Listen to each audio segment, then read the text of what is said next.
Hello and welcome to another Monday and another ramble with some more miniatures. I'm Doc Eon. It is Monday the 29th of April 2019. And I finished the last six of this faction from Alchemy, the Empire of the Jade Triad. And the lighting is extremely harsh. This is because we're having a very overcast weekend and a day. So it's been back and forth the past few days with this past week with the weather. Sometimes some really warm days, then some cold and miserable and drizzly days. Anyway, I got to film this in a certain window of time after I finish the minis, but before I have to upload. So yeah, artificial lighting it is. And but hopefully you can make out what we have here. We have a couple of magic users. One in a very white outfit, and one in a green.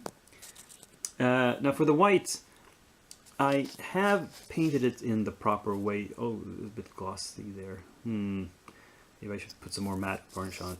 Anyway, it is successive layers of white, thin layers of white over a light gray undercoat, and building up to solid white just on the really raised areas, which is the proper technique to paint white. I have not been as careful as I would on a display model. This is just for tabletop use, so I did it sort of a bit rough and ready. There's some dirt there. Yeah. But good enough for tabletop use, I think. And here's the two more armored fighters. Not much to say about them. Maybe a bit much gloss varnish on some points there as well, but hey, it's supposed to be metallic. That's fine. A little bit of sheen is okay. And finally, the two shadows, as they're called, the ninjas. In the box art, they're simply black with white masks. I added some green accents to their outfits just to make them fit with a jade theme. Otherwise, they're just extremely simple. Yeah. Really simple, basic paint jobs, but I think reasonably effective. Unfortunately, that's all she wrote for this week as far as finished minis go. I have a bunch on the table here that are very close to being finished, but not quite.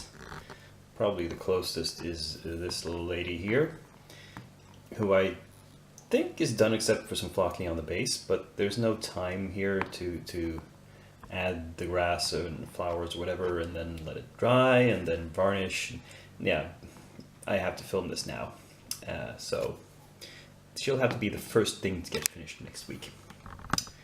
Now these three, the bases need some work. This one here on the left seems almost done, but I want to add some more red. I want to glaze her down with some bloodletter glaze like I did on the succubi. Make her look a little bit more demonic. This one, of course, I have to do the robes. All of the robes are still left to do.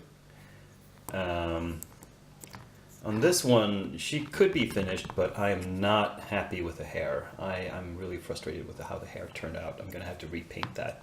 I'm going to have to rethink first what to do with it, and then execute a plan. Come up with a plan and then do it. Over here, the main figure, I mean the cat or whatever, is barely started. The main figure is kind of done, 90% done maybe. Some details left to be added. She turned out, in hindsight, I kind of see that I've done a sort of Judge Dredd color scheme on her. That was not planned or intentional, it just sort of happened that way. I had this gold, too much of it left over on my palette, so what can I use it on? Oh, this armor, it will look good. and then left it for several days, and then what do I do the other parts in? To contrast some gold, maybe some blue, and it was just a natural sort of color combination. But I still want to fiddle with the details. The gun, I don't know if I want the gun to pop more or if it's okay with being that subdued. Various insignia, so forth, look a bit messy. I'm gonna clean those up. What else do we have? Oh, and yes, of course, the Infinity Joan of Arc model hasn't gotten very far because I had to restart it. The arms fell off and I had to re-glue them and add pins, because the problem was that the integrated little nubs and divots just weren't enough, so I had to drill and pin both arms and the head, actually. And as for what I'm bringing to the store tonight for painting, not this one, because again, I don't, even if it's pinned, I don't want to transport it in my little minis box. It might still break again. So maybe some of these, maybe some of the guys I'm going to show you next. Not exactly sure, but something will get done tonight as well. I'll say hello to a bunch of newly primed minis, zenithal primed, as you might see. Now the one I'm holding right here is the Orc Shaman, from Reaper, Bones Black. The rest are the Orlok Nation, the Alchemy faction, third faction, and well, they were these were relatively easy to assemble. No real issues that I can remember. Yeah, and they have these two different types of beings. We have these skinny guys with beaks, and the more big brutish ones who look more like ogres, to be honest. And yeah, I don't know the lore behind this. Don't really care. But to honor, I'll try to do something similar, probably to the box art paint schemes, where these guys have a lighter skin tone and the big guys have a darker one. And this guy might be a store project for tonight. I'm not sure. We'll see. It doesn't really matter. New projects. What's up next in the pipeline? Well, I don't want to start too much new stuff this week because I got a lot on my plate already. So I'm gonna make a conservative effort here. And I've got 5 minis picked out. The first 2 here are by Hasselfree. They're named Rennie and Tilda, but I don't know if you can figure out what they are from just looking at them. There's one really short and skinny, and one slightly larger and chunkier, and the short one has long wings on her helmet, and the bigger one has just small horns. I don't know how much French or French language comics you've read, but these are gender swapped Asterix and Obelix. And if you don't know what Asterix and Obelix is, well, Google it. I know I will. I'm gonna Google some reference pictures so I can paint them in the same color schemes as the characters that inspired them. And I just love the idea. Yeah. So these are metal, as you can see. Then I have 3 very delicate resin models. They're a bit This one is from a company called Joek Minis. This is the only mini I have from this company. I just bought it as a test. I never bought any more. It's a very small company. They got like a line of, you know, less than 10 minis. It's a female fighter in some sort of pose with arms above her head. Not sure. Oh yeah, she's got the sword upraised above her head. That's why. Delicate little mini. And these two, I forgot the names of them. These came with, I'm not sure which company they're by, or if they're by any company at all. These are two female figures, nude or semi-nude, with big weapons. This one has some sort of scythe, and this one has a big axe, a pole axe.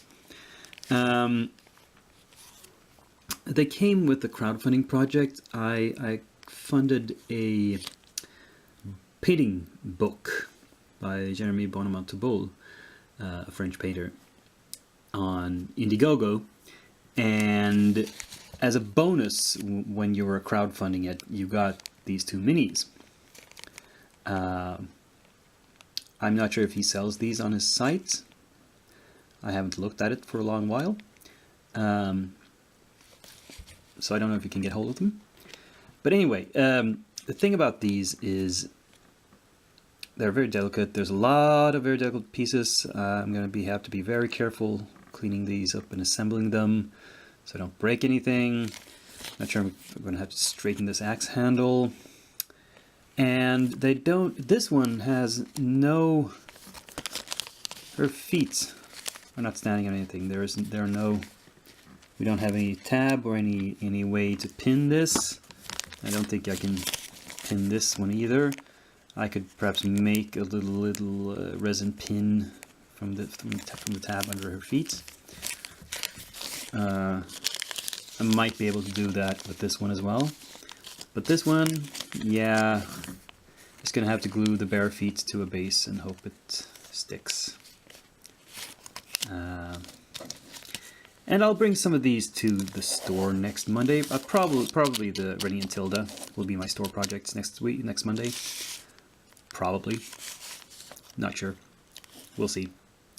Anyway, those are some of my thoughts.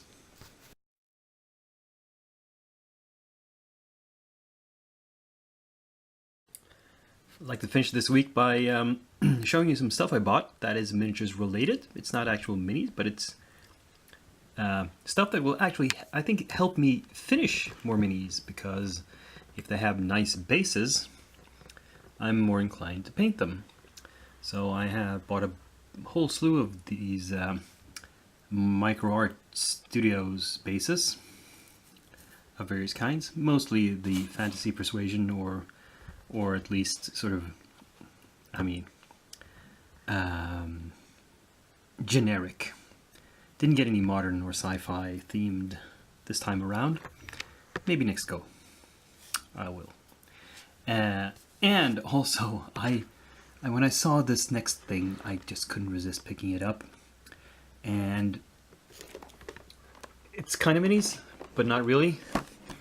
It's the D&D spell effects, and these are pre-painted. They come in translucent plastic with some translucent paint on them, and they're you know, as they say, they're supposed to be typical spell effects. We have the Unseen Servant, the Dancing Lights, and so forth. The Big Bee's Hand in 3 different versions. Tensor's Floating Disc, an Arcane Gate, Elemental Weapon, which I suppose can be a spiritual weapon as well. The Grasping Vine, a Cloud of Daggers, which is kind of vague. Here's an actual spiritual weapon, a Mage Hand, and a Phantom Steed. I just thought, you know, these were too cool for school. I don't have any spellcasters in my current campaign that can cast most of these spells, but maybe they'll be encouraged to take those spells if they see they have these cool markers for them. Anyway, that was it for this week. Another ramble successfully brought to a close. I will see you again in a week. Same time, same place. Till then, click like, subscribe, comment, share, and I'll see you then. This is Doc Eon, signing off.